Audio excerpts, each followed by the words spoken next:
1068.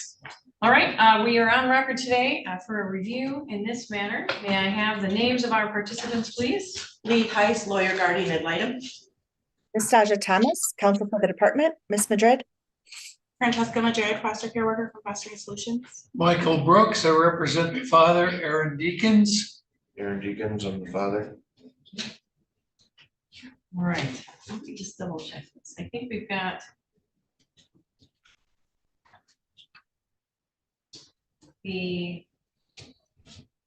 so our initial disposition for your client, I believe, is set for today. Is that right? Yes. We do have Ms. Chanel Deacons logged in, but I believe today's proceedings actually are just as it relates to your client, Mr. Brooks. All right. I look forward to your report whenever you're ready.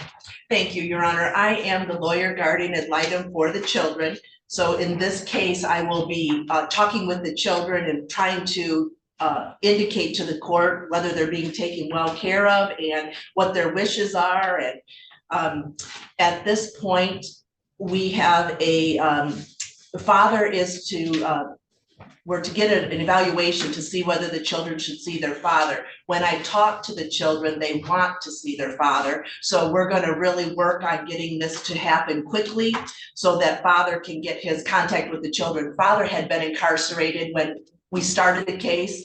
So I didn't get a chance to really investigate and know that his appropriateness towards the children. So we're gonna work on that so that the children can have that stability and continuity in a safe environment to see their father. At this point, we're still working with, the children have a legal right to attend these hearings, and they are tracking and they're doing what the court is instructing, and they understand that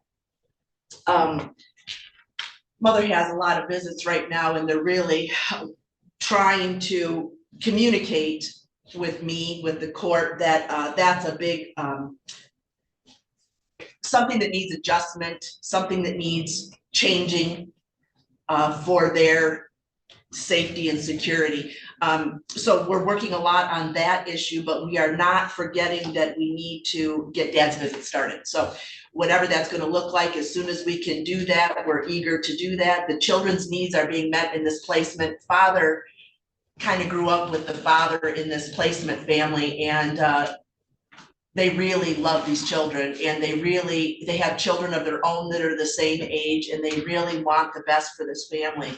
It's a great placement. The children are doing everything they can do to get to school and to do what they're supposed to do, while their parents don't have control, and while their parents take advantage of services, so that when this family gets back together, whether mom and dad continue in a relationship or not, but when the children go back to being placed with one or the other, it's a healthy family environment.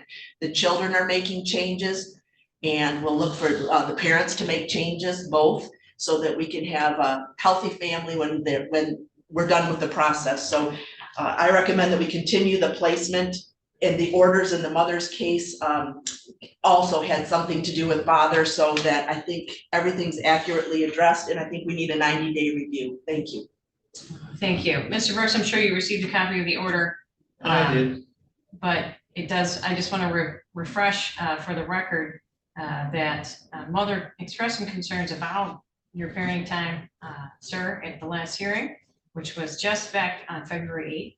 So I had asked the department at that time to look for a professional to recommend on parenting time, and rest assured we will be having that conversation on record today about what your parenting time should look like, what if any safeguards are necessary around that. So I just wanted to let you know that happened at the last hearing, because I'm not sure you were here. May I assume the mother's testimony was less than favorable to my client? In fact, it was more like a comment at that time, the way I perceived it. But given that that was on the 8th and we're here on the 13th, she's here today. I've asked her to come and say whatever she wants to say while you're both here, and you can ask her any questions you may have about it. So there you are. Testimony, Ms. Thomas. Thank you, Your Honor. If Ms. Madrid can be sworn in to provide her report. You swear or affirm to tell the truth, the whole truth, and nothing but the truth, so help you God?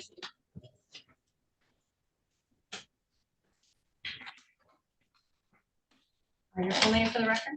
Francesca Madrid. Thank you. Ms. Thomas. Ms. Madrid, you are the foster care worker in this case, correct? Yes, I am. And you provided a court report for today's initial dispositional hearing. Is that correct? Yes. And included in the court report, you have a proposed case service plan for Mr. Dinkins, and then also ICWA documentation. Is there anything else that you provided to the parties since submitting this court report?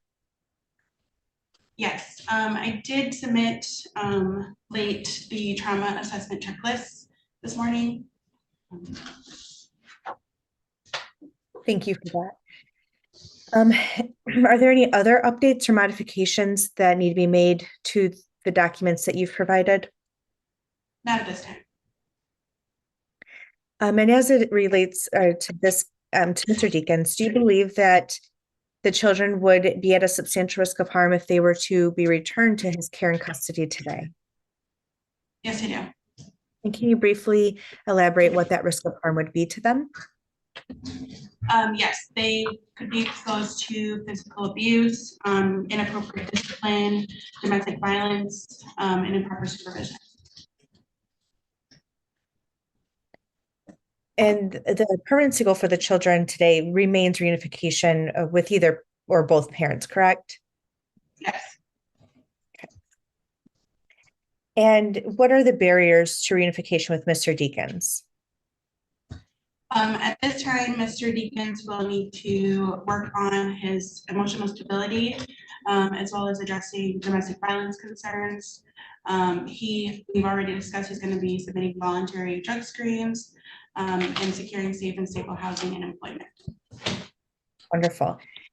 And have you been able to assist with getting any of those services or any services to address those barriers started on a voluntary basis yet? It's my understanding that he has already connected with Catholic Charities and the domestic violence program through Fostering Solutions. But I will be making a psychological referral as well, and any other parenting services. And I'm sorry, you stated that the DV program was through Fostering Solutions? John Bailey at Fostering Solutions, yes. Okay.